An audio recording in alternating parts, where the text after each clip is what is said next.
ایک بہت ہی بزرگ تاجر کو، جو تاجر تھا اور 160 یا 80 برس سے زیادہ اس کا سن تھا، بہت بوڑھا ہو چکا تھا، معاویہ کو پتا چلا، کہا کہ اس کو لے کے آؤ، میں ملنا چاہتا ہوں۔ کہا بتا اتنی لمبی تیری زندگی کیسے ہوئی؟ کہا میں تاجر تھا، جب مال تجارت خریدتا تھا تو پیسے زیادہ دیتا تھا، جب خریدتا تھا تو پیسے زیادہ دیتا تھا، پھر منافع رکھنے کے بعد جب بیچتا تھا تو منافع بہت زیادہ ہوتا تھا، لیکن میں جو مال تجارت بنتا تھا مقدار تھوڑی زیادہ دیتا تھا، میں جب تولتا تھا تو اس میں مقدار زیادہ دیتا تھا۔ کہا میں نے ہمیشہ ترازو میں انصاف کیا، اللہ نے میری زندگی بڑھا دی۔ یہ اگر بات پہنچ رہی ہو، میں نے ترازو میں انصاف کیا، اللہ نے میری زندگی بڑھا دی۔ کہا اچھا کام کیا تھا؟ تجارت۔ اچھا تو تجارت کے لیے کبھی مکے بھی گیا؟ اگر بات پہنچ رہی ہو، مکے بھی گیا؟ اس نے کہا ہاں کئی مرتبہ مکے جانے کا اتفاق ہوا۔ کہا میرے جج سے کبھی ملا؟ اب وہ نابینا ہو چکا تھا، بہت بزرگ، 180 برس سے۔ کیا کس سے؟ امیہ سے؟ کہا ہاں کئی مرتبہ اتفاق ہوا ملنے کا بھی اور کاروبار کا بھی۔ کہا کیسے تھے؟ اب میں اس کی زبانی پیش کر رہا ہوں۔ کہا کیسے تھے؟ کہا نہایت مکار، عیار، دھوکے باز، فریبکار۔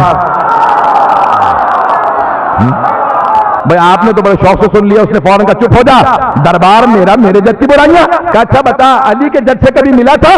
کیا کس سے؟ ہاشم کی بات کر رہے ہو؟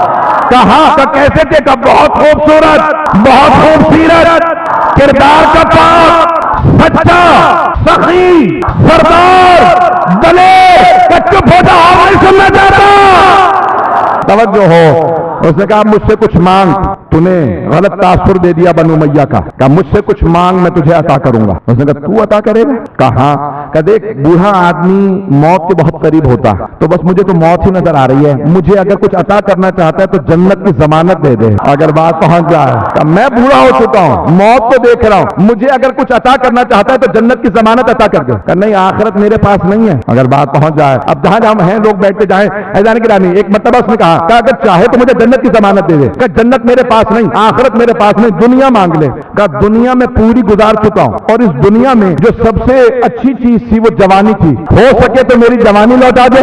نہیں کہا میری جوانی لوٹا دے۔ کہا نہیں میں جوانی بھی لوٹا نہیں سکتا، مجھ سے پیسے مانگ لے۔ کہا نہیں مجھے میرے گھر پہنچا دے، میں ایسی بزم میں بیٹھنا نہیں چاہتا جس کے پاس نہ دنیا ہو نہ آخرت، جس کے پاس نہ دنیا ہو نہ آخرت۔ ایسی بزم میں بیٹھنے کا کیا فائدہ؟ یا کم از کم دنیا ہو، نہیں تو پھر آخرت ہو۔